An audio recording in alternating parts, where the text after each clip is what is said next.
Hello guys, welcome back to another video. In this video I will discuss about camera portrait mode not working on iPhone on iOS devices. How to fix it. Keep watching this video until the end because I will teach you some tips about this problem. Guys, first of all, please like my video, subscribe to my channel for the latest more updates. Now open setting application appears on screen here.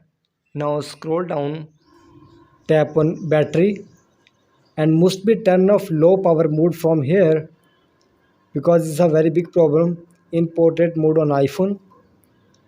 So go back and here guys, scroll down and find out camera application.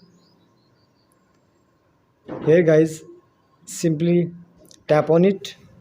Now tap on preserve setting and guys must be turn on camera mode. Here guys, please check it. If turn on, please turn off from here. Now close this window and if this setting not work, open setting application, scroll down and here simply tap on journal, tap on software update. If software update is available, now update your software.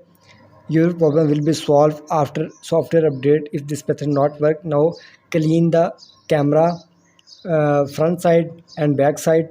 You can see appears on screen. Camera protector clean correctly. You can see appears on screen. I hope your problem will be solved. Now open setting application and see the next solution. Tap on journal. This is the last solution. Tap on transfer reset iPhone. Tap on reset. Tap on reset network setting. Guys, any problem inside your iPhone will be solved after reset network setting. You can see appears on screen. Enter the passcode and do the reset network setting of your iPhone. Please like my video, subscribe to my channel for the latest more updates.